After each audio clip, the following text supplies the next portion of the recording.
262장.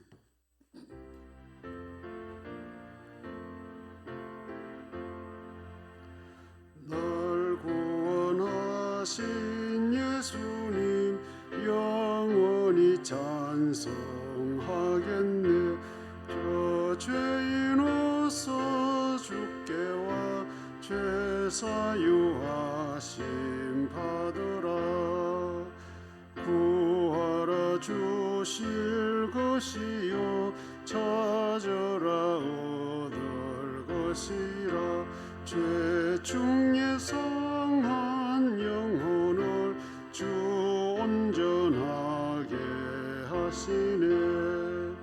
주 우리 죄로 인하여 피 흘려 죽으셨으니 주밖에 없는 사랑을 만 백성 알게 전하세. 주 예수 사랑 눈이죠 나 항상 눈물 흘리네. 이 세상 어디 가든지 나 주만 생각합니다. 목마른 자 이 세매와 영생의 물을 마시라. 내 주를 사랑한데도 늘 맘에 부족하도다. 주님 감사합니다. 오후 시간도 먼저 주님 말씀 앞에 우리의 머리를 숙이고 마음의 문을 열어드리기를 원합니다. 기록하신 주님께서 친히 이 시간도 말씀해 주시고 우리의 심령에 새겨져서 우리의 삶에 작은 변화들이 생겨날 수 있도록 성령님께서 인도하여 주시기를 원합니다. 하나님께서 주신 우리의 모든 삶의 현장들 또 새롭게 한 주간 출발하오니 주님 앞서고 우리 뒤따를 수 있는 겸손한 삶의 길이 될 수 있도록 도와주시고 순간순간 피할 수 없는 여러 가지 상황들 속에서도 주님 의지하는 그 믿음 변질되지 않도록 저희들을 꼭 붙들어 주시기를 원합니다. 앞서간 믿음의 선진들의 걸음들처럼 좌우나 우르나 지구침 없이 중심 잡고 사는 삶의 길이 되게 하시고 심지어 생각하는 것까지도 주님 중심 있게 판단할 수 있도록 도와주시기 원합니다. 흩어져 있는 우리 모든 강변 사람들의 한 주간의 생활들 안전하게 보호하시고 급하고 위험하고 다급한 일들 면케하시고 주님 안에서 참된 평안의 한 주간의 삶이 이루어질 수 있도록 역사하여 주옵소서. 우리의 삶의 모든 형편과 처지를 잘 아시는 주님, 합력하여 유익한 것들로 우리에게 채워주시고 허락하여 주실 줄 믿고 예수님 이름으로 기도합니다. 아멘.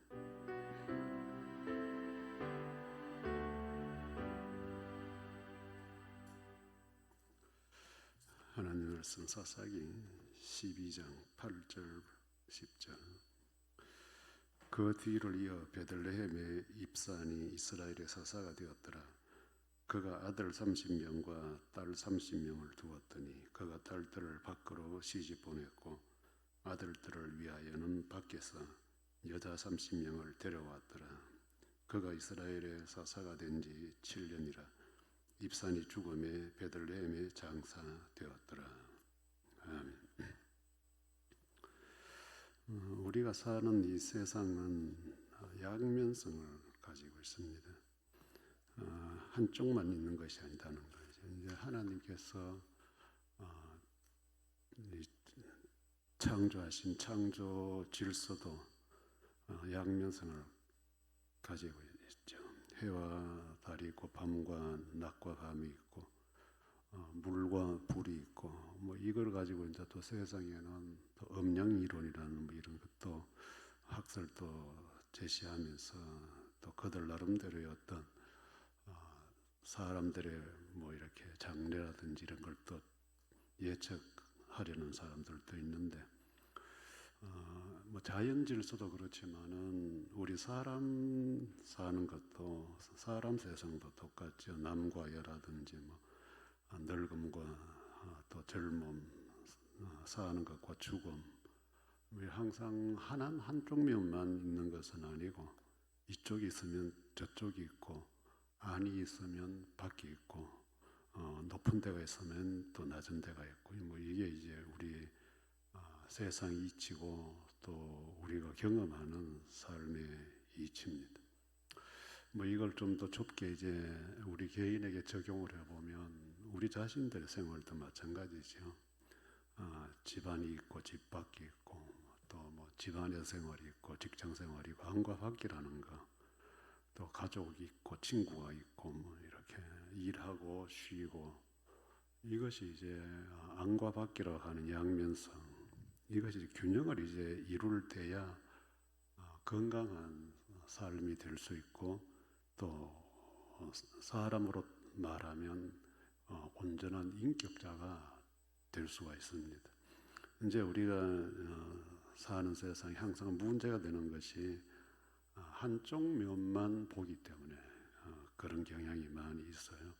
뭐 교회 바깥에 사람들 사는 모습을 봐도 뭐 가장 우리가 쉽게 볼 수 있는 게 정치판이잖아요. 정치하는 걸 보면 참 양쪽을 아우러서 다 같이 잘 사는 쪽으로 보는 것이 아니고 자기들이 보고 싶은 것만 보고 듣고 싶은 것만 듣고 하다 보니까 매일같이 이제 마치 전쟁하듯이 서로를 향해서 공격하고 방어하고 늘 그렇게 어수선하잖아요.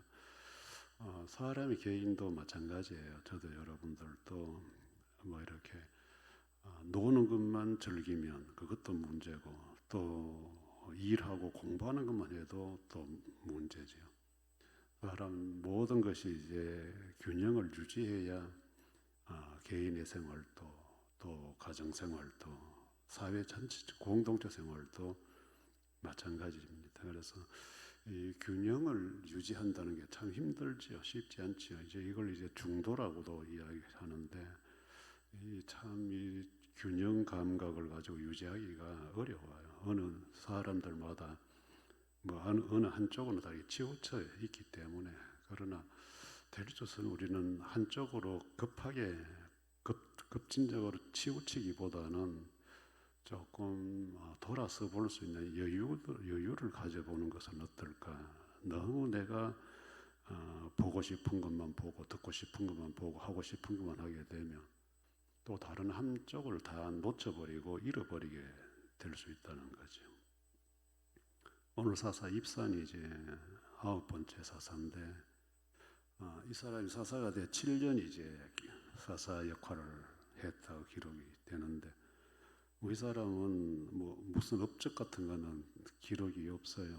이제 그 다음에 나오는 사사들도 마찬가지지만 그냥 7년 동안 이 사사로서 한 거는 기록된 거는 아들, 딸 30명, 60명을 결혼시키는 이야기밖에 없습니다. 참 재미있는 기록인데 이제 구약의 이 하나님의 복이라는 거는 이제 주로 가정의 자녀들 생산을 복으로만 이렇게 묘사를 하죠. 그래서 이 입사는 하나님께 복을 받은 사람이다 이렇게 이제 단정을 하는데, 그런데 이 아들, 딸 30명을 이제 결혼을 시키는데 이 본문에 보면 전부 이렇게 밖으로 또 안으로 이렇게 안과 밖에 대한 이야기가 나와요. 아들, 딸 30명을 이제 딸 30명은 밖으로 시집 보냈고 또 아들들을 위해서는 밖에서 여자 30명을 데려오고. 근데 여기에 대한 이제 그 해석은 조금 학자들 간에 좀 의견이 좀 분분해요. 이 밖이라는 개념이 뭐냐. 그래서 이제 이방인들과의 결혼 아니냐. 근데 이렇게 보는 부류도 있고 또 어떤 부류는 이방인들이 아니고 가족 외 가정 밖에 집 밖에 그런 뜻이기 때문에 이스라엘 지파 간에 결혼시킨 거다. 이제 이렇게 또 해석을 합니다. 그래서 어느 쪽을 따르느냐에 따라서 입산이라는 이 사사는 굉장히 신앙이 좋은 사사가 될 수도 있고 아주 그 이방인들과 손잡은 믿음 없는 사사가 될 수도 있습니다. 그 중요한 것은 이제 이 입산이 안과 밖이라는 이 표현을 이렇게 사용했다는 것, 참 재미있는 표현이라고 여겨집니다. 그래서 저는 이쪽 저쪽을 좀 아우르면서 안과 밖에 대한 해석을 조금 해보는데 이 신앙생활은 이 안과 밖이 조화를 이루어야 되는 사실이에요. 이제 기독교 역사를 보더라도 특히 사도행전에 이제 초대교회가 설립되고 출발했을 때에 계속 밖에서 안으로 교회 안으로 들어온 사람들이 많아졌죠. 뭐 3,000명 하루에 3,000명, 5,000명 그것도 남자들만. 그 나중에는 보면 뭐 이루 헤아릴 수 없는 사람들이 교회 안으로 들어왔다 했는데 이 교회 안으로 들어오는 것은 대단히 큰 복이지요. 귀한 일이고 이제 예수 믿는 사람이 그만큼 많아졌다는 것이기 때문에 그래도 이제 하나님의 또 이 보는 관점은 안으로 몰려오는 것만은 원치 않았다. 이제 이것이 이제 초대교회 핍박의 역사가 시작된 거죠. 예루살렘 교회로 몰려드니까 이제 교회 안에서 과부들 분쟁도 일어나기 시작하고 좀 다양한 잡음들이 이제 이렇게 나오니까 하나님께서 이제 이 스데반의 순교를 통해서 교회 핍박을 시작하신 거예요. 그러니까 이제 교회가 흩어지는 거예요. 이제 교회에서 이제 빌립 집사 같은 사람들이 사마리아로 가게 되고 뭐 이렇게 해서 이제 예루살렘으로 안으로 몰리기만 하던 이제 교회가 이제 안디옥으로 선교사를 파송하고 이렇게 하면서 이제 교회를 성도들이 흩어지기 시작하는 거죠. 안과 밖. 하나님이 원하시는 것은 안에만 있는 것을 모이는 것만 원치 않는다. 이거예요. 왜? 이제 보통 보면 안으로 모일 때에 문제가 파생되는 경우가 참 많아요. 이제 초대교회 첫 번째 이제 문제가 됐던 아나니아 삽비라 부부 이야기도 안에서 일어나는 문제죠. 안에서 이제 인정받고 하는 욕구, 이제 사람들이 많이 들어오니까 나도 좀 인정 좀 받아보자 하는 그런 어떤 인간의 가장 기본적인 욕구가 발동된 거고, 그 다음에 그 과부들의 헬라파, 히브리파 과부들이 다투는 것도 사실 이 물질의 흐름이 이제 공평하지 않다는 거죠. 그러다 보니까 이제 교회는 이렇게 규모가 안으로 자꾸 커지면 하나님이 원하시는 방향으로 가기가 힘들어지는 것 아니냐. 그래서 하나님이 이제 교회 핍박을 내려서 이제 교회에 이제 교인들을 흩어버리는 거예요. 흩어져라. 그래 이런 걸 보면 오늘 우리 현대 교회도 이제 우리는 대체적으로 다 대형을 좋아하니까 크기만 하면 그것이 곧 하나님이 주신 복으로 생각하니까 뭐든지 많으면 복이라고 생각하니까. 그런데 이제 어느 시대든지 안으로 많이 몰릴 때에 교회는 항상 부패하고 분쟁이 일어났어요. 작을 때는 생기지 않던 일들이 이제 안으로 많아지면 그래서 이제 교회가 또 쪼개지고 우리는 쪼개지는 걸 아주 좋게 말해서 개척 싸워서 분리하면서도 분립 개척이다. 이렇게 항상 좋은 이름을 붙여가지고 싸워서 하는 쪼개지면서 분립 개척 이렇게 하는데 이렇게 편법이 자꾸 이제 나와지는 거죠. 안으로 몰리는 것만 결코 좋은 현상은 아니다. 그래서 밖으로. 그래 이제 이것이 그 하나님의 창조 질서에도 똑같이 적용이 돼요.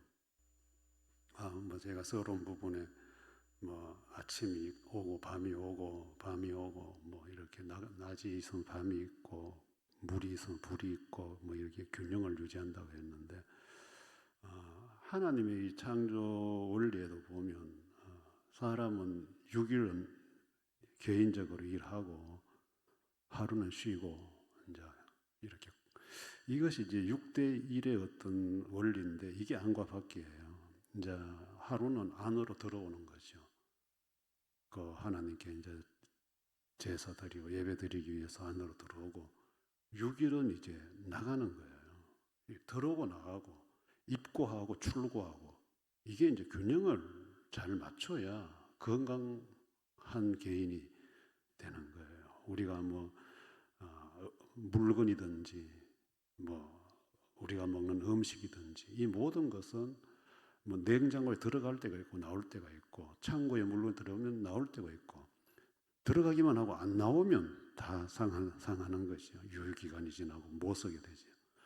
그래 이제 교회 안으로 자꾸 불러들이는 것만이 능사가 아니더라. 하나님의 원리는 이런 측면에서 보면 이 입사는 나름대로 뭐 안과 밖 잘 활용을 한 것 같아요.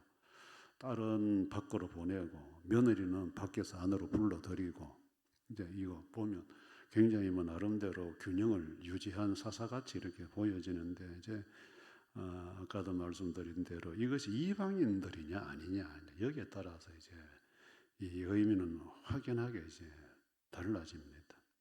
이제 대체적으로 이 입산이 자녀들 60명으로 결혼시킨 결혼은 정략적인 결혼이라고 이야기해요.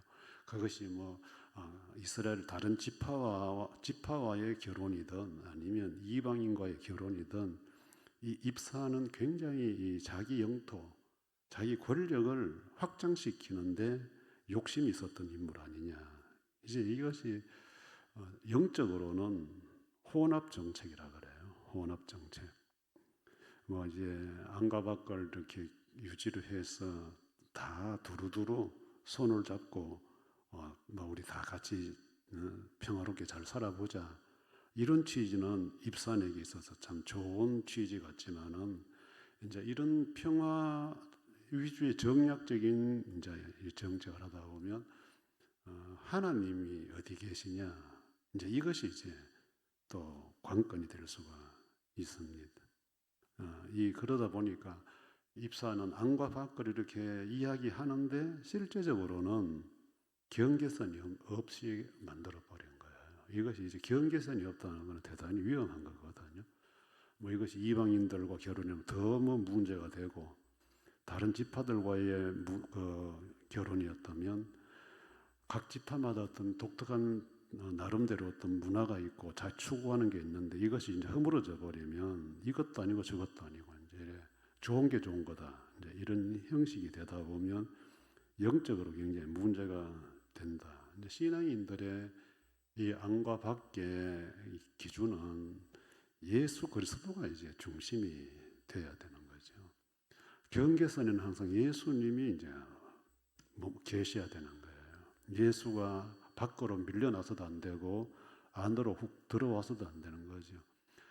성도들이 예배를 드리고 교회 밖에 갈 때도 예수를 통해서 가고 또 밖에서 교회로 들어올 때도 예수를 통해서 들어오고 예수님이 이제 걸름망이 돼야 우리가 영적으로 주관을 지킬 수 있고 또 희생하고 양보할 수 있는 것들이 있는 겁니다. 그런데 네 좋고 내 좋고 우리 한번 편하게 재미나게 한번 살아보자.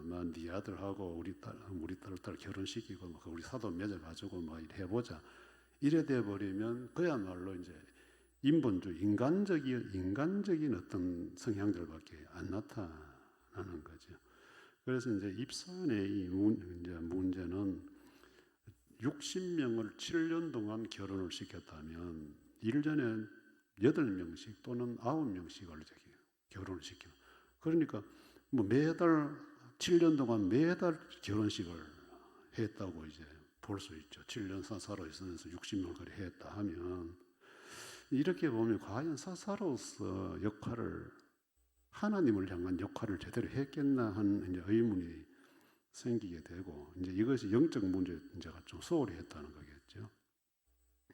그 다음에 이 입사는 이제 이 안과 밖을 이렇게 하면서 자기 개인의 영역은 넓혀가는, 그리고 물질을 챙기는, 그리고 권력을, 사사로서의 권력을 유지하는 어떤 이런 방편으로 안과 밖을 활용하지 않았나라고 하는 것이 이제 뭐 사사기 저자는 입산에 대한 평가를 안 하니까 뭐 이제 우리가 이렇게 한번 본문을 놓고 이제 평가를 해보는 거죠.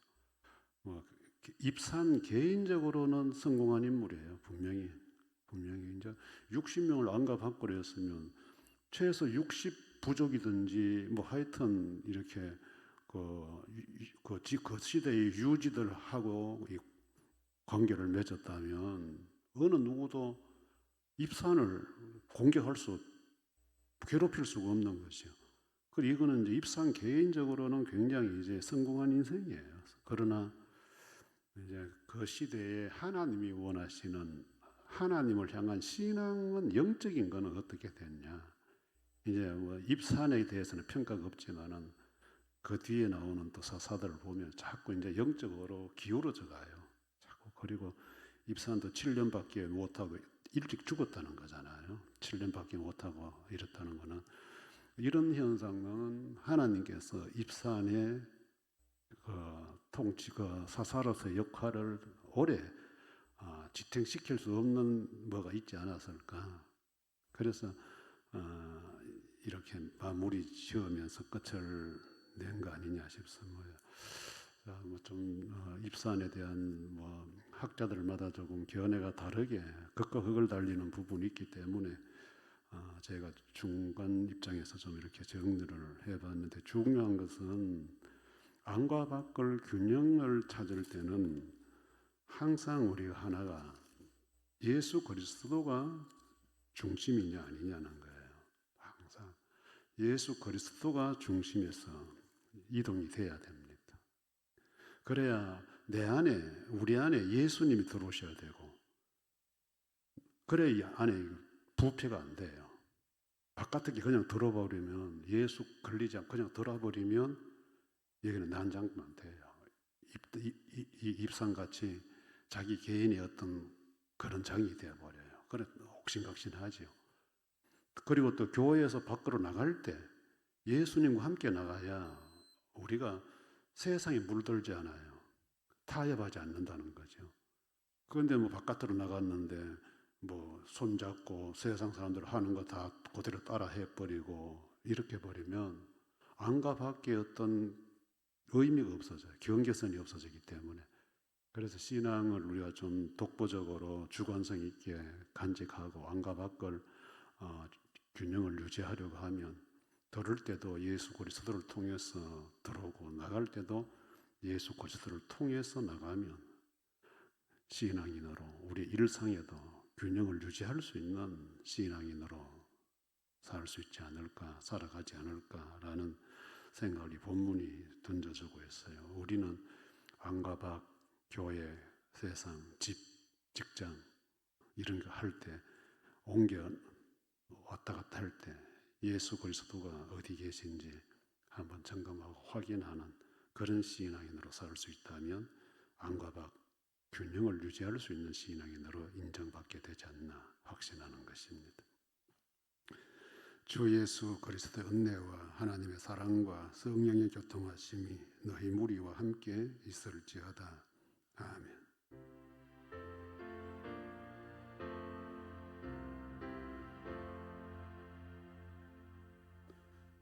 수고했습니다. 수고했어요.